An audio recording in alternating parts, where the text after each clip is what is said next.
ABP news में आपका स्वागत है। वक्त है बड़ी बहस का। आपके साथ मैं हूं सुमेरा खान और बड़ी बहस का मुद्दा आज ये कि क्या बाबा रामदेव ने दलितों का अपमान किया है। बाबा रामदेव ने राहुल गांधी को लेकर जो बयान दिया उस पर बवाल हो रहा है। कांग्रेस पार्टी ने सीधा हमला किया बाबा रामदेव पर, कहा कि उन्हें माफी मांगनी चाहिए। नरेंद्र मोदी को भी अपना रुख साफ करना चाहिए बाबा रामदेव के इस बयान पर। लेकिन अब बड़ा सवाल ये कि क्या अपमान किया बाबा रामदेव ने, जो बयान दिया उन्होंने उसको लेकर दलितों का। जो हमने राहुल जी के बारे में जो कहा उसको गलत तरह से प्रेजेंट किया। आदरणीय राहुल गांधी या दलितों का अपमान करना हमारा कतई लक्ष्य नहीं था। फिर भी यदि हमारे उस शब्द के प्रयोग से किसी भी समाज की, खास करके दलित समाज की यदि भावनाएं आहत होती है तो उसके ऊपर मैं स्वयं खेद व्यक्त करता हूँ। नरेंद्र मोदी के समर्थक और योग गुरु रामदेव के बयान पर बवाल मचा तो उन्हें माफी मांगनी पड़ी। रामदेव जिस बयान को गलत फहमी कह रहे हैं वो भी देख लीजिए। उस बेचारे की किस्मत ही खराब, उसको लड़की नहीं मिल रही और उसकी मम्मी कहते मेरा मुन्ना तूने विदेशी लड़की से ब्याह करा लिया तो तू प्रधानमंत्री नहीं बनेगा। देसी से वो कराना नहीं चाहता। मम्मी चाहती है पहले प्रधानमंत्री बन जाए फिर विदेशी लड़की को लाए, और ये लड़का जो है वो देसी से शादी नहीं कराना चाहता। हनीमून करने के लिए, पिकनिक के लिए जरूर दलितों के घर में जाता है, लेकिन किसी दलित की लड़की से शादी कर लेता तो वो भी दौलतमंद हो जाती और इसका भी भाग्य खुल जाता, ये भी प्रधानमंत्री बन जाता। रामदेव ऐसा ही बयान एबीपी न्यूज के कार्यक्रम घोषणा पत्र में भी दे चुके हैं। इस देश में 84 करोड़ लोग जो दाने दाने को मोहताज है। नहीं, लोग जब चाहेंगे तो वोट देंगे। उनको मोदी में अपना मसीहा इसलिए दिखता है कि मोदी हनीमून करने के लिए, कोई पिकनिक करने के लिए गरीबों के घर में नहीं जाते। रामदेव के इस बयान पर कांग्रेस की तरफ से 3 बड़ी महिला नेताओं ने प्रेस कॉन्फ्रेंस की और रामदेव समेत नरेंद्र मोदी के खिलाफ मोर्चा खोल दिया। मोदी से जवाब मांगा गया कि क्या वो रामदेव के बयान से सहमत हैं। एक और बाबा रामदेव मोदी के 9 रत्नों में से एक है। उनके चंडाल चौकड़ी के सबसे अहम सदस्य हैं। इस तरह की गंदी बात करते हैं और मोदी चुप रहते हैं, तो इस देश को मोदी को बताना पड़ेगा कि वो बाबा रामदेव की बात का एंडोर्स करते हैं कि नहीं, और अगर नहीं करते हैं तो उनको इस देश की दलित समाज और स्त्री समाज से माफी मांगनी चाहिए और बाबा रामदेव को भी माफी मांगनी चाहिए। इस तरह की भाषा का प्रयोग करने वाले लोगों को मैं ये समझती हूँ देश में अधिकार नहीं है कि कोई बात सामने जाके पब्लिक में बात करे। मैं इसका कड़ा विरोध करती हूँ। इसके बारे में भारतीय जनता पार्टी खुद नरेंद्र मोदी माफी मांगे, पूरे दलित समाज से अनकंडीशनल माफी मांगे, नरेंद्र मोदी जी मांगे और बाबा रामदेव मांगे। बैंगलोर में कांग्रेस कार्यकर्ताओं ने रामदेव के बयान के खिलाफ प्रदर्शन किया तो जालंधर में अंबेडकर सेना ने रामदेव का पुतला फूंका। लखनऊ में रामदेव के खिलाफ केस दर्ज हो चुका है। रामदेव ने तो माफी मांग ली, लेकिन बीजेपी कांग्रेस नेताओं की बदजुबानी गिना रही है। कांग्रेस पार्टी को तो पहले बहुत से ऐसे मुद्दे हैं जिन मुद्दों को उन्होंने बिल्कुल शालीनता की सारी पराकाष्ठा को पार किया है। जिस तरह से उनके नेताओं ने, शीर्ष नेताओं ने पर्सनल अटैक शुरू किए, जिस तरह से शीर्ष नेताओं ने एक के बाद एक बदजुबानी की, उसके बाद अब उनको जरा सा अगर कुछ हुआ है तो उस पर जो है वो माफी मांगने की बात कर रहे हैं, उस पर जो है वो परेशान और हताश दिखाई पड़ रहे हैं। ऐसे में सवाल ये कि क्या बीजेपी भी रामदेव की तरह माफी मांगेगी? और हम आपके सामने कुछ अहम सवाल भी रख रहे हैं जिनके जवाब हम इस बड़ी बहस के दौरान तलाशने की कोशिश करेंगे। बड़ा सवाल यही कि रामदेव ने दलितों का क्या अपमान किया ये बयान देकर, और रामदेव के बयान के लिए क्या मोदी माफी मांगेंगे? क्योंकि कांग्रेस पार्टी ये सवाल भी उठा रही है कि नरेंद्र मोदी को अपना रुख साफ करना चाहिए बाबा रामदेव के इस बयान पर। इस पर बात करने के लिए हमारे साथ सभी मेहमान मौजूद हैं। हमारे साथ बीजेपी से उदित राज जी मौजूद हैं, दलित नेता भी हैं और अब बीजेपी में शामिल हैं, तो बीजेपी का पक्ष भी रखेंगे। उदित राज जी, क्या दलितों का अपमान किया बाबा रामदेव ने, जिस तरह का उन्होंने बयान दिया वो बयान देकर? बाबा रामदेव जी ने तो सफाई दे भी दी है अभी, और हनीमूनिंग शब्द या हनीमून का जो शब्द है इसका बड़ा व्यापक मतलब है। 2 पार्टियों में भी हनीमूनिंग होती है, 2 लोगों के बीच में होती है, और जरूरी नहीं कि मियाँ बीवी या जो शादी करते हैं एक दूसरे से वही हनीमूनिंग करें। तो इसको बड़े परिप्रेक्ष्य में देखना चाहिए। बाल की खाल निकालने से उदित राज जी, ये बाल की खाल निकालना है। और दूसरी बात है कि रामदेव जी कोशिश कर रहे हैं हनीमून शब्द को लेकर, आप वाकई तर्क देने की कोशिश कर रहे हैं? क्यों हनीमूनिंग क्या या नहीं? बाबा देखिए रामदेव के शब्द तो याद है ना आपको? दे रही है बाबा रामदेव के शब्द लेकिन आप मेरा जवाब तो आप सुने, मेरा जवाब तो सुने, आप मेरी बात सुनिए कि आए दिन ऐसे शब्दों का इस्तेमाल राजनीति के क्षेत्र में होता रहता है। दो पार्टियों के दो नेताओं के बीच में हनीमूनिंग हो रही है। अब हनीमूनिंग समाप्त हो गई है। लेकिन बाबा रामदेव जो कह रहे हैं, यह बाबा रामदेव जो कह रहे हैं, कुछ उत्तर देना चाहूंगा। उसका भी यही मतलब निकलता है क्या? दिया है कि अगर कोई आहत हुआ है, लेकिन इसका एक वाइडर कोनोटेशन है, वाइडर मीनिंग है।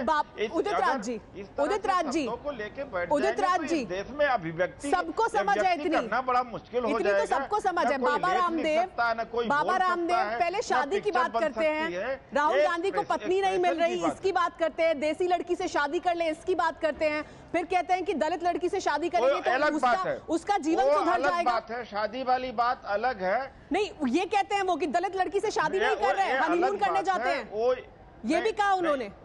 नहीं, मेरा तो यहाँ क्या हनीमून का मतलब है? नहीं, जिस तरह से गांधी परिवार का इतिहास है, मेरा जवाब पहले सुन लीजिए। जिस तरह से गांधी परिवार का इतिहास है, उन्होंने मतलब क्रिश्चियनिटी में और पारसी में और उनका बैकग्राउंड और धर्मों से जुड़ा है, तो कई धर्मों में उन्होंने शादी की है, कई जातियों में शादी कर सकते हैं। दलित समाज में अगर उन्होंने प्रस्ताव दिया कि दलित समाज के लड़की से शादी कर लें, तो ये उनका एक प्रस्ताव है। इससे जाति व्यवस्था टूटेगी और दलितों के बीच। चलिए, सुधींद्र भदौरिया इस पर कुछ कहना चाहते हैं, प्रतिक्रिया देना चाहते हैं। सुधींद्र भदौरिया जी, कि कितना प्रेम है, लेकिन इस शब्द का इनके किसी भी शब्द तो आप ये कह रहे हैं ना उदित राज जी, आप ये कह रहे हैं कि दलितों का अपमान नहीं किया, बड़ा मतलब है। आप ये कह रहे हैं ना दलितों का अपमान नहीं किया, ये कहने का मतलब है ना आपका? मुझे देखिए ऐसा है कि कोई भी चीज बोली जाती है, अगर किसी वाक्य से एक शब्द निकाल करके उसका अर्थ निकाला जाए तो फिर बोलना बड़ा मुश्किल होगा। नहीं, तो आप बताइए ना, अपमान किया या नहीं किया? कि राहुल जी जब दलितों के बीच में जाते हैं, राहुल जी के दलितों के बीच में जाते हैं, तो क्या दलितों का उत्थान हो जाएगा? उसका एक बड़ा मतलब है। नहीं, उदित राज जी, मेरा तो सीधा सवाल है आपसे। कांग्रेस कह रही है अपमान किया, दलितों का अपमान किया, आप क्या कह रहे हैं, अपमान किया या नहीं किया? मुझे नहीं लगता है कि ठीक है, आप ये कह रहे हैं आपको नहीं लगता, ठीक है। उन्होंने माफी शोभा ओझा हमारे साथ मौजूद है कांग्रेस पार्टी से। मुझे नहीं लगता। शोभा ओझा जी, उदित राज जी कह रहे हैं कि उन्हें नहीं लगता हनीमून शब्द दलितों का अपमान किया, बहुत ज्यादा इस्तेमाल होता है। आप ये कह रहे हैं दलितों का अपमान किया जो बयान दिया होता है। उदित जी, अब आप बोल चुके, चुप हो जाइए, दूसरों को भी बोलने का मौका दीजिए। शोभा जी, उदित जी आप बोल चुके, जनता आपको सुन चुकी है। बिल्कुल नहीं भूला हूँ। अगर आपका खून नहीं खोलता भारतीय आपके जनता समाज के लिए, पार्टी में जब शामिल नहीं हुआ था, तो भी ये जो अभिव्यक्ति की आजादी है ये कायम रहना चाहिए।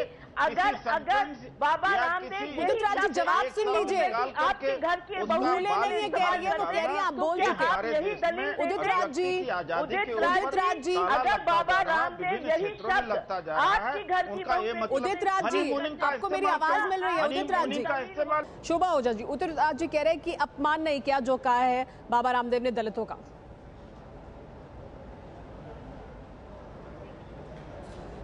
बाबा रामदेव ने दलितों के खिलाफ तो बोला ही है, साथ में पूरी महिला समाज के खिलाफ बोला है।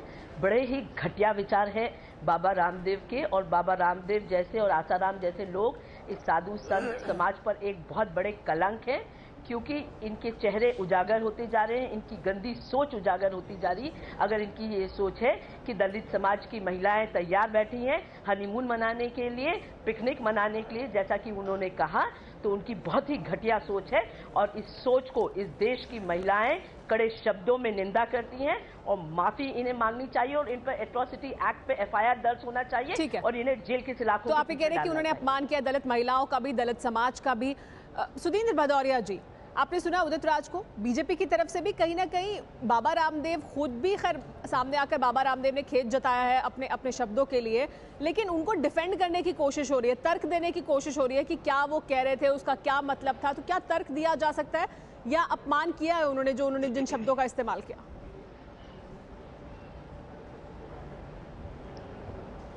अभी उदित राज जी ने कहा और इसके पहले मैंने बीजेपी के एक और वरिष्ठ नेता के आप ही के चैनल में बयान सुने।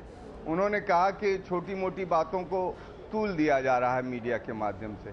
मैं ये कहना चाहता हूं, इस देश में अभी 1-1.5 वर्ष पहले ही ये जो निर्भया का केस हुआ था, तो एक नई चेतना का विकास हुआ इस देश के अंदर, जिसमें महिलाओं का सम्मान, जिसमें हर महिला का सम्मान, और विशेषकर वो महिलाएं जो समाज के उन वर्गों से, उन तबकों से आती हैं जिनका हजारों वर्ष से शोषण होता रहा है, उनके प्रति एक नया नजरिया होना चाहिए, एक नई मानसिकता होनी चाहिए। आज हम देख रहे हैं, और केवल ये अभी रामदेव जी ने कहा, कुछ दिन पहले हमने ये भी देखा था कि मुलायम सिंह जी भी कह रहे थे कि बलात्कार छोटी मोटी घटनाएं हैं, इसको बदलने की जरूरत है। मैं ये कहना चाहता हूं, ये जो कुछ लोग हैं जो सार्वजनिक जीवन में इस तरह के बयान देते हैं, उनका केवल सामाजिक तौर पर तो बहिष्कार नहीं होना चाहिए, बल्कि इनके खिलाफ कड़ी से कड़ी कानूनी कार्रवाई करनी चाहिए, ताकि एक उदाहरण पेश किया जा सके इस देश के अंदर। मैं ये भी कहना चाहूंगा कि बाबा रामदेव के साथ नरेंद्र मोदी भी गलबैया हो रहे हैं। देखिए, नरेंद्र मोदी उनके चरण वंदना करते हैं, चरण वंदना ऐसे व्यक्ति की करते हैं। आपको लगता है नरेंद्र मोदी को भी इस पर अपना रुख साफ करना चाहिए? और ये आशाराम, देखिए, बिल्कुल भारतीय जनता पार्टी को ही, नरेंद्र केवल मोदी को नहीं, उनके यहाँ पर बीजेपी के तमाम लोग जाकर चरण वंदना करते हैं। इन सब लोगों को अपनी वर्किंग कमेटी की मीटिंग बुला के या तो इसकी ठीक है, आप कह रहे हैं कि बीजेपी को और नरेंद्र मोदी को भी पूरी वर्किंग कमेटी और इस पर अपना बाबा रामदेव के बयान पर लोग साफ करना चाहिए। ठीक है, बिल्कुल कार्रवाई होनी चाहिए और ये होना चाहिए। केसी त्यागी जी, आपको क्या लगता है, बाबा रामदेव ने तो खेद जताया, तो क्या उतना काफी है? जो कुछ उन्होंने कहा उसके बाद क्या अपमान किया उन्होंने दलित समाज का?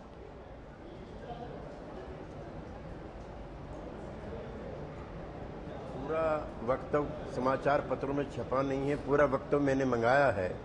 उन्होंने कहा है कि राहुल गांधी को कोई लुगाई नहीं मिल रही है शादी करने के लिए।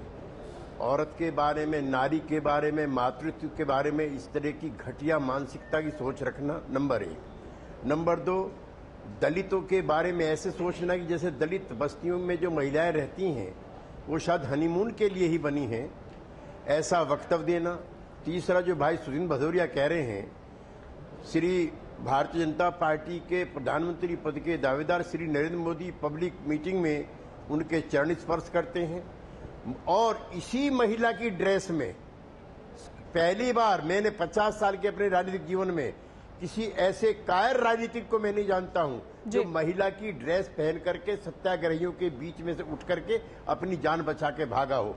ऐसे कायर व्यक्तित्व के आदमी जब औरतों के बारे में, दलितों के बारे में इस तरह के वक्तव्य देता है, दिल्ली में कमजोर सरकार है। और मुझको इंदिरा गांधी की याद आ रही है, अगर आज इंदिरा गांधी होती तो सख्त से सख्त धाराओं में मुकदमे दर्ज करके रामदेव का स्थान जेल के अंदर होना चाहिए। सख्त से सख्त कार्रवाई होनी चाहिए। ये मांग केसी त्यागी की भी, ये मांग सुदीन भदौरिया की। हमारे साथ प्रेम शुक्ला जी भी मौजूद हैं, शिवसेना का पक्ष रखने के लिए दोपहर का सामना के संपादक। प्रेम शुक्ला जी, क्या सख्त से सख्त कार्रवाई होनी चाहिए? केसी त्यागी जी, शोभा ओझा, सुदीन भदौरिया सभी यही मांग कर रहे हैं बाबा रामदेव के खिलाफ।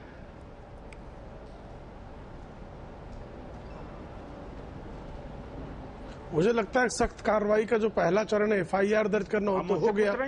बाबा रामदेव जी ने उस पर क्षमा प्रार्थना भी कर ली। मुझे ऐसा भी लगता है कि चूंकि बाबा रामदेव जी स्वयं गृहस्थ आश्रम में नहीं है, संन्यास आश्रम वाले व्यक्ति हैं, तो हो सकता है उनको हनीमून शब्द का अर्थ भी नहीं पता हो, और उन्होंने उसके बाद खेद भी व्यक्त कर दिया है। तो इस बात को तिल का ताड़ बनाकर इसके आड़ में जो है कांग्रेस जो अपना चेहरा छिपा रही है बहुत दुर्भाग्यपूर्ण है। शोभा जी अभी कह रही थी कि बाबा रामदेव जी कलंक है और सन्यासी को आप कलंक कह दे रही हैं। ये क्या बड़ा अच्छा शब्द है?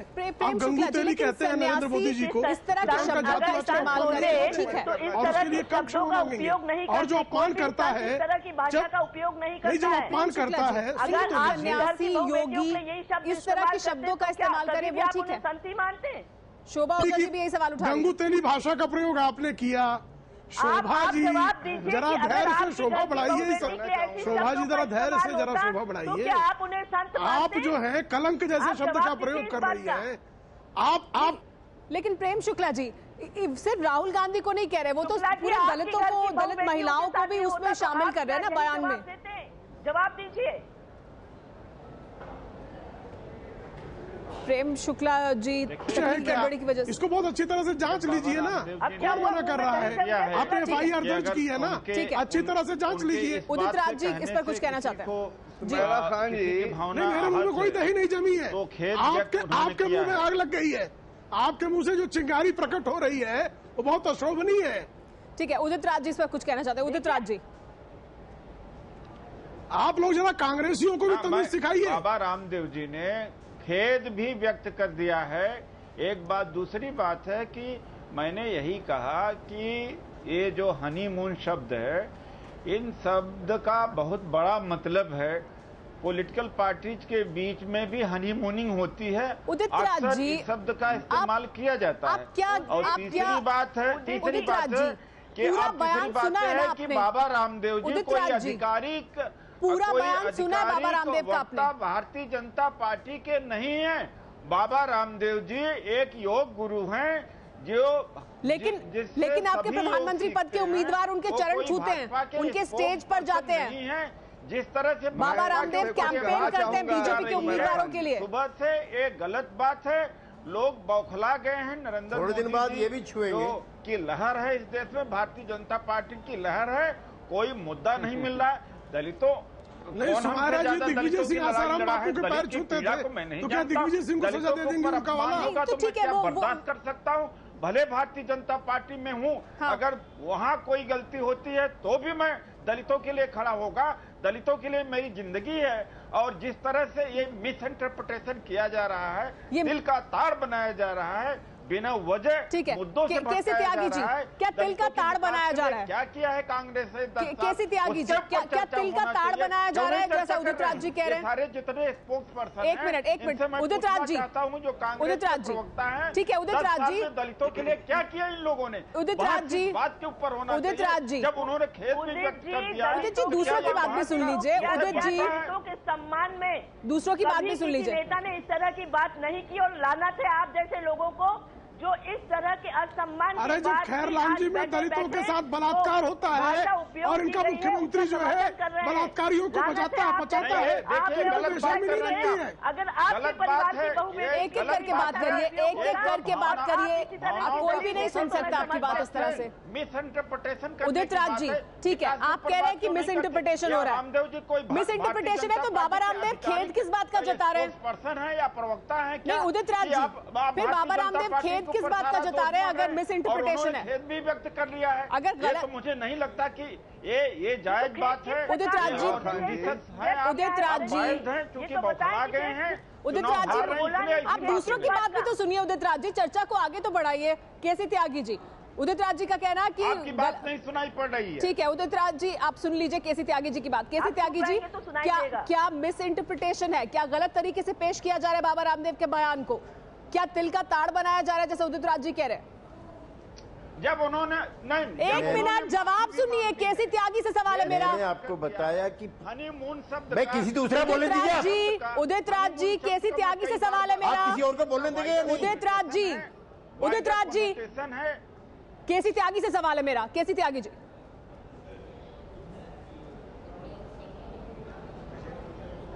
जो पूरा वक्तव्य है नेहा मैंने आपको पहले पढ़ के सुनाया, वो भी बहुत कम था। एक तो औरत के लिए सार्वजनिक जीवन में लुगाई शब्द का इस्तेमाल करना, मैं कोई अपमानजनक भाषा नहीं इस्तेमाल करना चाहता रामदेव की तरह से, और ना मैं उनको कि साधु संत सन्यासी मानता, क्योंकि इन भगवा कपड़ों में पहली बार मैंने किसी आदमी को इतनी संपत्ति अर्जित करते देखा है। इसलिए आप संपत्ति भी अर्जित करेंगे, आप योगी भी बनेंगे, आप भोगी भी बनेंगे। मैं हजारों हजार योगियों को जानता हूं जो इस भोगियों की दुनिया में आए नहीं है, जो दिल्ली नहीं आए, लखनऊ नहीं आए, वो हिमालय की कंदराओं में तप कर रहे हैं। तो कृपया कम से कम हमारे हिंदू धर्म को इन पापियों से बचा के रखो। जो हमारा वैदिक धर्म है उसकी कुछ मर्यादाएं थी। दूसरा ये कि जो शादी नहीं कर रहे हैं, हाँ। उसमें ये भी शामिल है रामदेव भी, उसमें नरेंद्र मोदी जी भी शामिल है, उसमें राहुल गांधी जी भी शामिल है। तो क्या सभी कुंवारे लोगों के बारे में अशोक सिंघल जी भी शामिल है? मैं बहुत लंबी फहरिस्त कर दूंगा मैं, जो ये अपने ज्यादा लेकिन केसी त्यागी जी कर रहे हैं। तो क्या सभी ऐसे कुंवारे लोगों के बारे में इतनी खराब बातों के विशेषण लगा करके क्या हम इस तरह का वक्तव्य देंगे? क्या ये अच्छा रहेगा? ठीक है, गरिमापूर्ण रहेगा? ये आगे बढ़े उससे पहले इरफान का कार्टून आज के इस मुद्दे पर देखते हैं। इरफान का कार्टून कह रहा है राहुल पर आपत्तिजनक बयान जो बाबा रामदेव ने दिया है उस पर जुबान पर लगाम का भी कोई आसन किया करो बाबा। और इसी मुद्दे पर हम बात करें, हमारे साथ सभी मेहमान बने हुए हैं। सुधींद्र भदौरिया जी, लेकिन लगातार उदित राज जी हमारे इस कार्यक्रम में भी और कहीं ना कहीं बीजेपी की तरफ से भी तर्क देने की कोशिश की जा रही है रामदेव के बयान को लेकर कि तिल का ताड़ बनाया जा रहा है। तो क्या तिल का ताड़ बनाया जा रहा है बाबा रामदेव के बयान का?